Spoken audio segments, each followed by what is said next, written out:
Hank Aaron versus Mickey Mantle, Ted Williams versus Stan Musial, George Brett versus Mike Schmidt, and now we have Aaron Judge versus Shohei Ohtani. You look at the names on that I just said on that list, and you hear legends. And now I bring in the new legends of Aaron Judge and Shohei Ohtani and how much of an impact that's going to have on this World Series. And oh, don't forget, it's another Saturday college football special.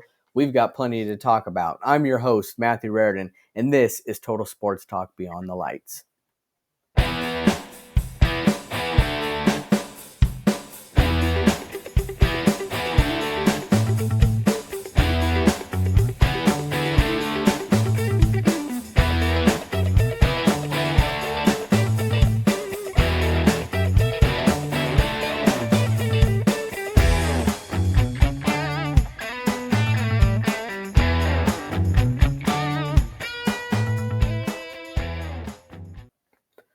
What's going on, everyone? Welcome to another episode of Total Sports Talk Beyond the Lights, where I'm your host, Matthew Raridan, and with me today, as always, we've got David Street.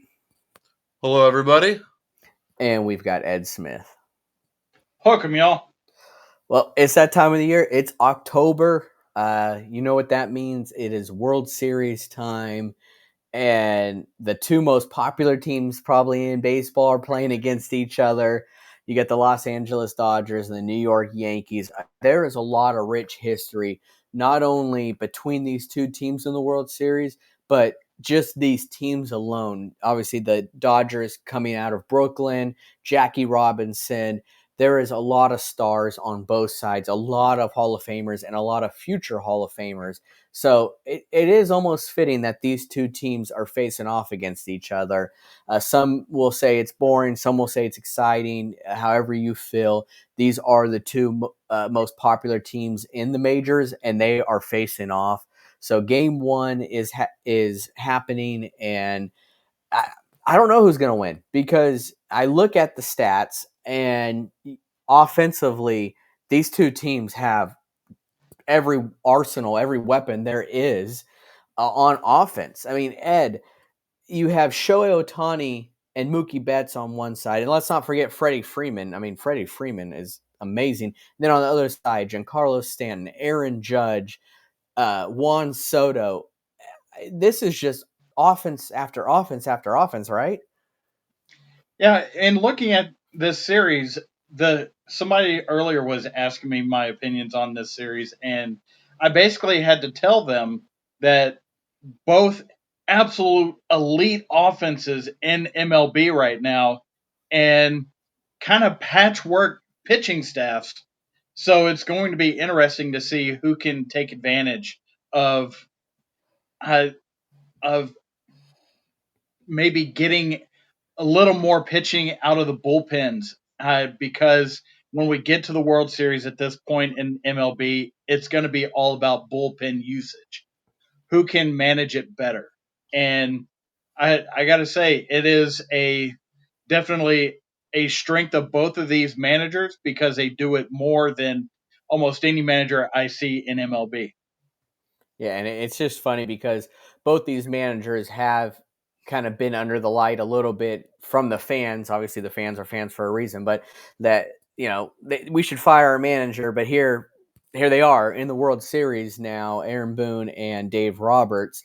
So one of them is going to redeem themselves. One of them is going to have just a little extra job security after this is all said and done. But David, in the end, is the MLB really the winner of this? Because we know that the fans love offense. As Champ Bailey from Anchorman 2 said, whammy from the home runs. And that's what this series is expected to give. So would you say MLB is the winner at the end of this World Series?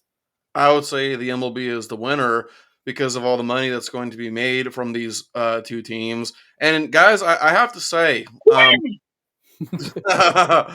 this this World Series is such a stark contrast to the World Series last year because heading into last season, nobody expected the Rangers or the Diamondbacks to meet in the World Series. Now, obviously, the Rangers ended up having a fantastic year. So when the playoffs began, they were one of the favorites to go to the World Series. But the Diamondbacks just came out of nowhere.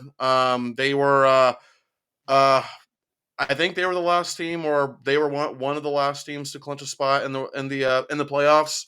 So certainly nobody expected the Diamondbacks to make it. But you fast forward a year later, and I've been thinking about this, but in terms of brand and popularity, this might be the biggest World Series since 2018, which was the Red Sox and also the Dodgers.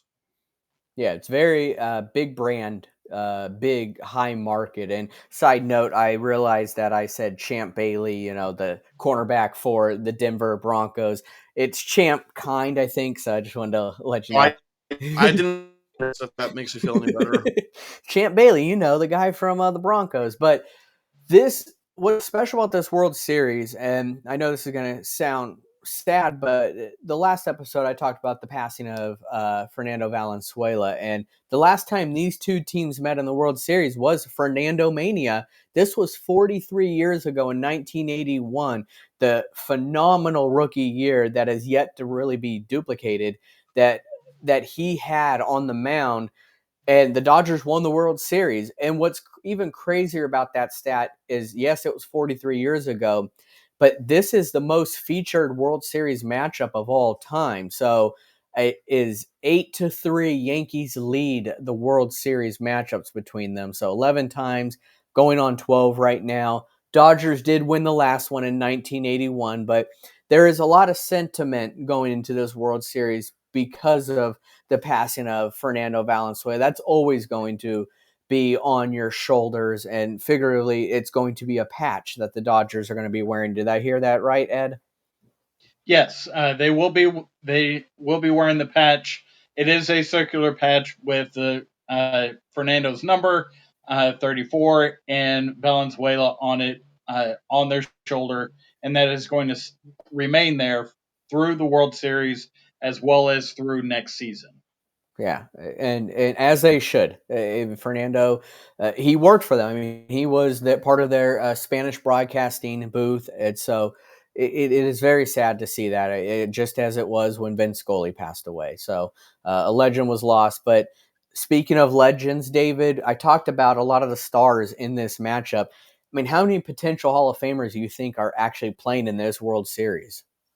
Too many to count. Yeah, that's what's crazy. Yeah, I mean, from the Yankees, you got guys like Garrett Cole, Juan Soto, Giancarlo Stanton, and then the Dodgers, you have Mookie Betts, Shohei Ohtani, Freddie Freeman. So just we're at like 9, 10 guys maybe.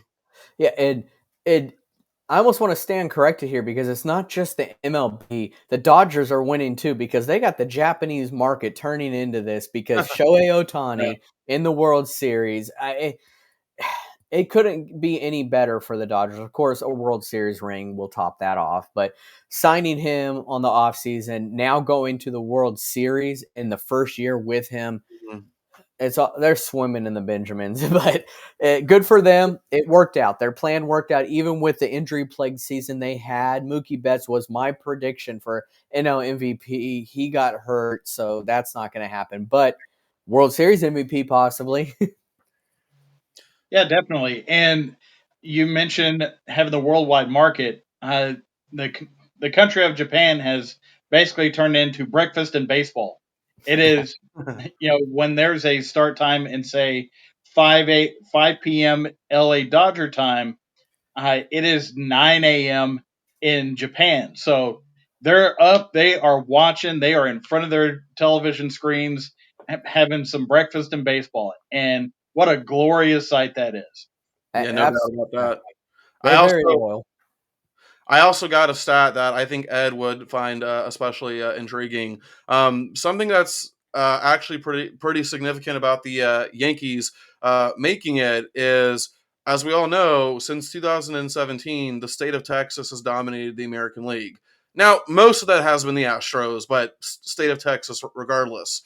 With yeah, with the Yankees being just the third team since 2017 to the third team outside of Texas to win the American League, with the other two teams being the Red Sox and the Rays. So that's just something that I thought was kind of interesting. Texas, go big or go home. That's what we do. That's Yeah. what we do. Well, speaking of Texas, uh, college football. There is a big matchup happening this week, and that's between the LSU Tigers and the Texas A&M Aggies. 6-1 both teams. Aggies, after that loss to Notre Dame, I was interested to see how things were going to play from here. And here they are, 6-1, 4-0, undefeated in conference. Another SEC team. SEC is stacked, guys. We've said it before, and we're going to continue to say it because both these teams are SEC. And LSU has impressed me because coming off of losing Jaden Daniels, losing Malik Neighbors, Brian Thomas Jr., they lost a lot of their firepower. But Garrett Nussmeyer's came in. He has really taken the reins of the team. And I've been impressed with Brian Kelly in his coaching because this is a different LSU team than last year. But going into the Texas A&M, Kyle Field is going to be one tough task. How are you guys feeling about this game? David, I'll let you go first. Well, don't forget, Matthew, that both A&M and LSU lost their openers and have won six straight since. So, Tumblr fell. Ignore that. Anyway, but yeah, obviously Nussmeyer hasn't been nearly as good as Jaden Daniels was last year, but Jaden Daniels just had one of those just rare seasons of excellence. But he's been excellent in his own right. But just beyond the LSU offense, I think what's impressed me the most about LSU is its defense. Night and day compared to last year. Now the defense didn't get off to the best start this year, but in their last 4 or 5 games or so, they have really locked in, and especially being led by linebacker Whit Weeks. I think he's a linebacker. Apologize if I got that wrong, but it's the defense to me that's been sticking out for the Tigers. Ed? I find that Kyle Field is a great environment for college football. It's just not as tough an environment for college football. How many times have we seen these big matchups show up in College Station and it not turn out well for the Aggies? Just time after time after time. And that leads me to believe that LSU has a better shot at winning on the road in this game going into Kyle Field. For one, that reason. Two, uh, you mentioned Nussmeyer. Nussmeyer is a quarterback that has kept his team in the game long enough for them to come out on top at the end. We all saw what happened a couple of weeks ago where they did not lead at 1 second of the entire game, but win in overtime because of Nussmeyer. And that is something that the players on the field, they certainly are the result. And Nussmeyer is their leader unquestionably at this point. Brian Kelly, yes, there has been some question marks on his coaching since he got to LSU. He's he's taken more of an interest in being more than just a CEO, which that is what he looks at that job as a CEO. But he's been able to get a little more fine tuned and play complementary football and not just have his team play hero ball like they did with Jaden Daniels and Malik Neighbors. On Texas A&M side, they're they're getting to be as tough as a $2 steak, and that's the way Mike Elko likes it. Yeah. So that makes them a tough out, but I do think LSU has better firepower to make the plays that need to be made when they need to be made. Well, I don't know about you guys, but what I'm looking forward to the most is actually the third down battle, because on one side you have LSU, who was top 10 in third down offense, and on the other side you've got A&M, who's top 10 in third down defense. So top 10 third down offense versus top 10 third down defense. What's going to give? Yeah, and a lot of games do come down to third down conversions. Really where it's at, and a loud environment could swing things. I'll tell you what, both these teams have a really loud fan base. I know if this roles were reversed and this was happening in Death Valley, it'd be very tough for Texas A&M to go into to play. But I just think LSU, with the consistency they've had of Nussmeier and their offense, whereas A&M not as much with Connor Wegman. So it's if the A&M team shows up that played Missouri, this is going to be a really interesting game because they looked impressive that game. But LSU, though, I like you said, Ed, there's time and time again where we feel College Station, there's no way this team's going to come in there and win, but they do. And I see LSU doing that. So I'd have to pick LSU this game. What about you guys? Yeah, I'm taking LSU as well. I got the Tigers. Yep. It's gonna be a fun one, nonetheless, because it is a SEC matchup. But on to the Big Ten, top 20 matchup here between Illinois and Oregon. Oregon being my team, no surprise here who I'm gonna go with. But uh, Ed, I'll let you talk a little bit more about this matchup. I mean, Oregon. Uh, I think the number one thing, and you could tell me if you agree with me, is don't let the number one ranking get to your head. That means nothing. I feel like there are teams that sometimes let the number one ranking go to their head. You think that's true? First off, how dare you? Uh, after last week. Sorry, Uh, too soon. PTSD. yeah, yeah, PTSD, definitely. I I agree with you that a team should not let the number one ranking go to their head, but we saw this with Oregon early in the season, where this high ranking seemed to get in their heads that they were just going to roll a helmet out there and beat whoever showed up, and that's not the case. They do have to execute their game plan. They do have to be consistent.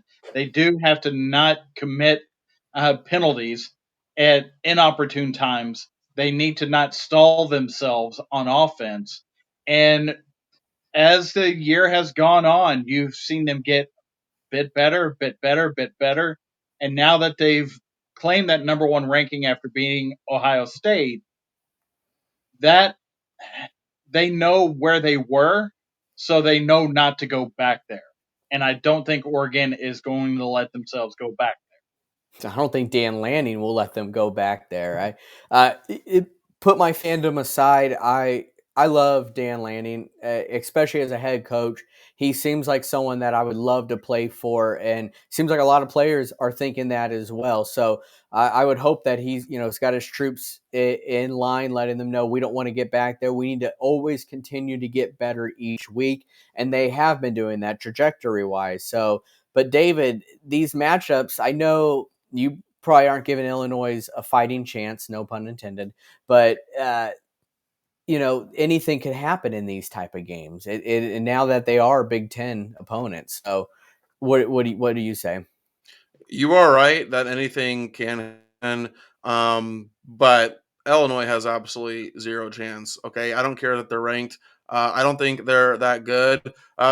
We're talking about the same team that blew a 35 point lead against Purdue of all teams, and I'm supposed to believe that they have a chance against Oregon. Yeah, it's not going to happen. Oregon kind of got off to a slow start just in terms of how they've looked in their games. But they've settled down with really the only close game since their first 2 weeks being against Ohio State. But that's Ohio State. That's understandable. And when it comes to Oregon, and I'm going to ask Ed this question because I'm not going to make you risk jinxing your team, Matthew.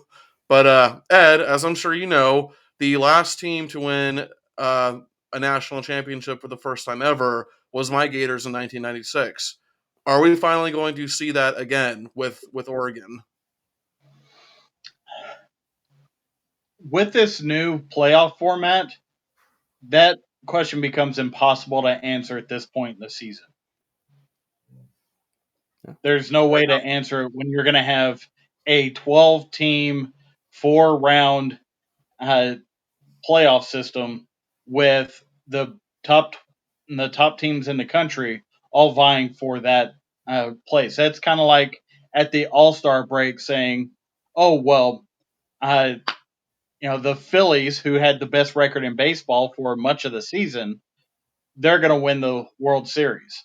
Well, guess what? The playoffs happened, and that absolutely is not the case at this point. So, I while I understand where that question comes from, I am not going to answer that directly with a yes or no because there's too much ahead of us to be looking forward to for that answer to be relevant. Fair enough. Yeah, because each week it could always look like a different team. I said it just a couple weeks ago when Alabama destroyed Georgia. Well, first half, I thought that Alabama team looked like their national championship caliber team. I thought the same with Texas last week. I thought the same with Georgia. So you never know. Now with the new playoff format, everything that you thought you knew going into it could totally change. So, I mean, I love it though. I love the kind of the unpredictable side of things with it, but uh, I would love to see Oregon win their first national championship. It would be awesome. There's still a lot to come, still more of a season to go. So, um, but speaking of the Longhorns, Ed, they have a interesting matchup after the Georgia game last week because normally you wouldn't even really circle this on your calendar. They're going into Nashville to play Vandy. Well, this is not last year's Vandy team. This is a new and improved who's this Vandy team. So Texas, and I know Texas, I know Sark. They are not overlooking this game one bit. They aren't looking at the odds. They aren't looking at anything. This is a clean slate. We need to win this matchup, and it's an SEC matchup. So I'll just ask your opinions, Ed, on this game, being it's your team and all. Uh, what's the biggest thing that you're looking for going into this game? Well, I I heard something a little earlier today that uh, I find to be very true. That the clock rules of college football changing to not stop the clock after every first down throughout the game has actually improved the odds of teams that you thought would be just complete blowouts. And that came to fruition with Vandy when they played Alabama. It could come to fruition with Illinois playing Oregon, Mhm. just that style of play. And we could see that in this game. I don't think we will. There's also the caveat of everything we saw from the Longhorns last week, such as the quarterback change. That's been a big topic of discussion this week. Quinn Ewers is still the starting quarterback until further notice. Let Don't think Arch Manning is going to be trotting out there the first series of the game. That's not going to happen. But this does give Quinn the extra motivation to improve those things that he has been faulty on, which has been his mechanics. That's the number one thing that people have harped on him about all week is his mechanics and footwork when his clock gets sped up internally. Because you saw what Georgia did to him.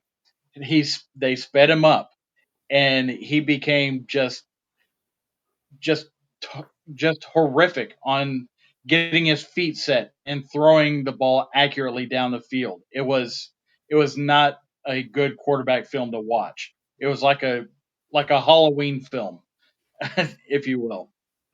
On the But the defense is what kept us in that game against Georgia, and that same defense will travel to Nashville. And the biggest concern I have with it is Pavia is just such a just a tough cookie uh, to crack because he is their leading passer. He is their leading rusher. He is their leader. He is somebody that will die on the field for that team. And those are those quarterbacks that are dual threat can sometimes be an issue for this Longhorns scheme under Pete Quick. I keep his name is awful to say. Kwiatkowski. Under Pete Kwiatkowski. Uh, because those mobile quarterbacks can break down that defense and what they're designed to do. So it becomes a bit of a question mark, but I do think that the Longhorns refocus and they walk into Nashville and take care of business like they're supposed to do. Yeah. Plain and simple. David, if I were to ask you between these two teams, Texas and Vandy, one team has 51% third down conversion, and that same team also has a 95% red zone scoring. What team would you naturally think that is? Well, before going into the season, I would have said Texas, but the answer is obviously Vanderbilt because of the way that you're asking that question. You want me to think that it's the obvious answer, but it's not. Yeah. So the answer is Vanderbilt. And isn't that wild to say?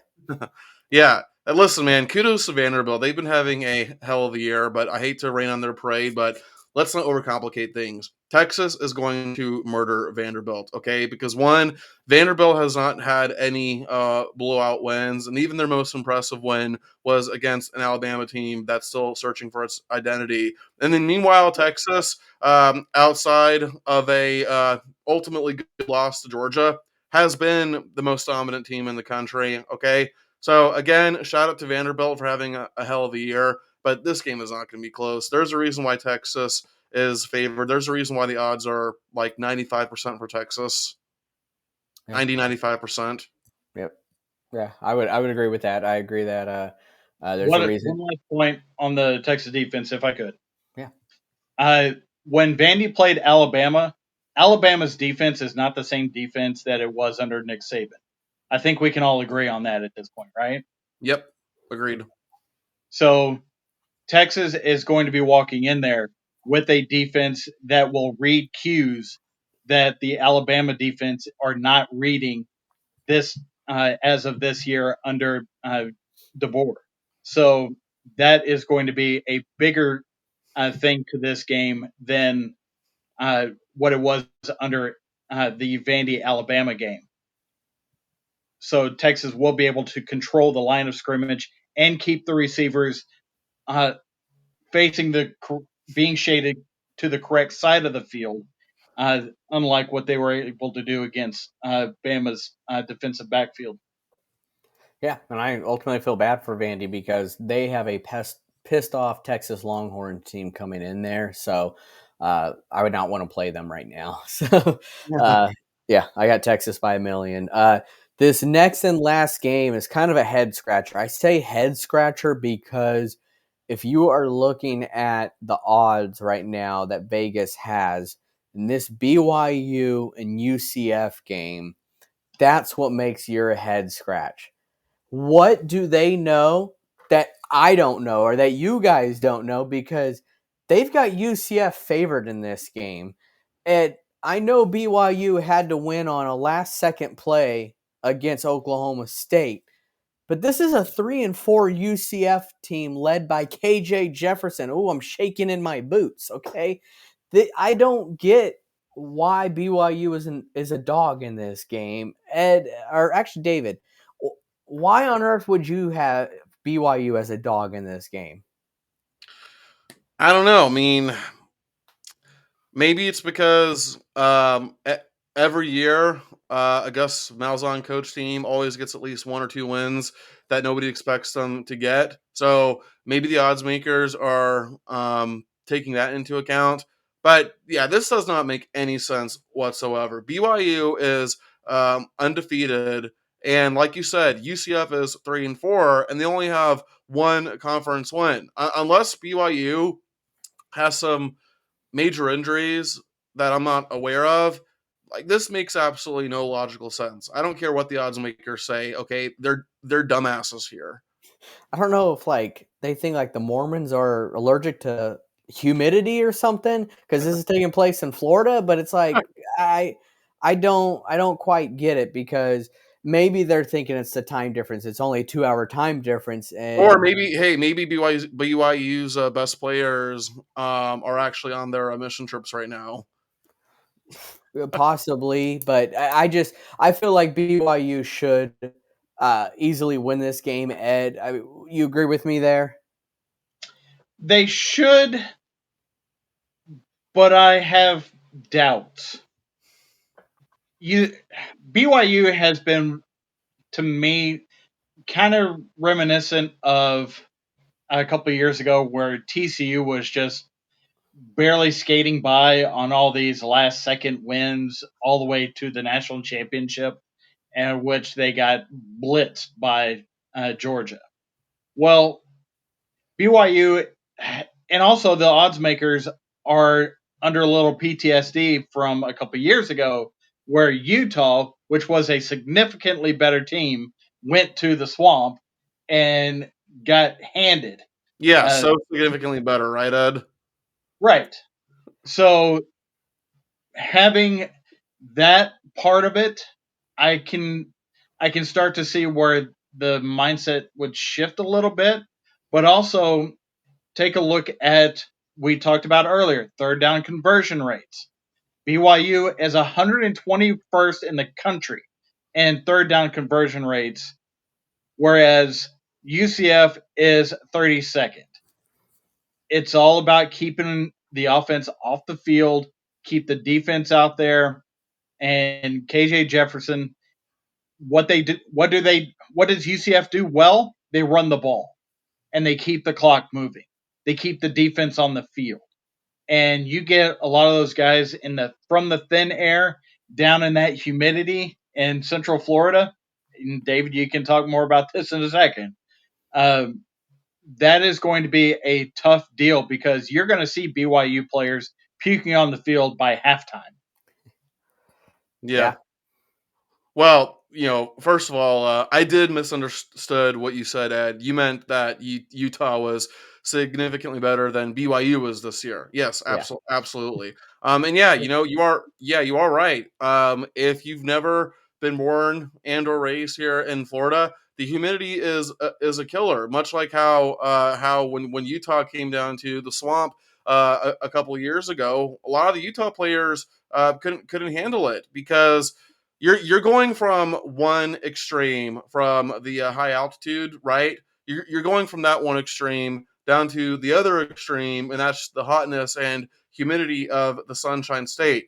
So that actually is a good point, and maybe that is one of the things that the odds makers are factoring, because certainly if you are playing in an environment that ultimately you're not used to being in, that can certainly be a negative factor for you. So, but even all that being said, I still disagree completely with UCF being favored. So I think you guys know where I stand. Give me BYU all day. Give me the team with the Yahoo logo. I just think the odds makers are feeling that, like you said, a Gus Malzahn uh, upset random win that he shouldn't win is likely to happen at some point. Plus the weather impact. I would be interested to see, and I'll have to do some research on this of how many games that this scenario has happened that's played out with the team going to a very high humidity, extreme weather ends up losing the team that probably should win. So, because it must be higher than we think, because Vegas is giving UCF this advantage here. So, uh, we'll find out come Saturday. We could all be proved wrong here, or at least pretty much. Well, I told you so from Ed that, well, yes, BYU should win, but dot dot dot. All right. So By the way, Ed, doesn't it get pretty hot down there in Texas as well? So you should understand where I'm coming from. Oh, absolutely. And the fun part is we get not only extra humidity, but we do get that bubble of just heat lamp sun directly over us. It isn't just a wet heat, it is an intense sun heat as well. Yeah. Yep. Just a little bit of difference, but still hot nonetheless. So, that's about all we have today, folks, for our Saturday special. Appreciate you guys tuning in. Please continue to hit that like, that subscribe button, and to share these videos. And of course, let us know in the comments your predictions on these games that we have, and of course, some of the other games that we did not talk about that you think we should keep an eye out on, because it is college football. There's plenty of games to keep an eye on, so I want to know what games you guys are keeping an eye on. Till next time, guys, we are rounding third, and we are headed for home.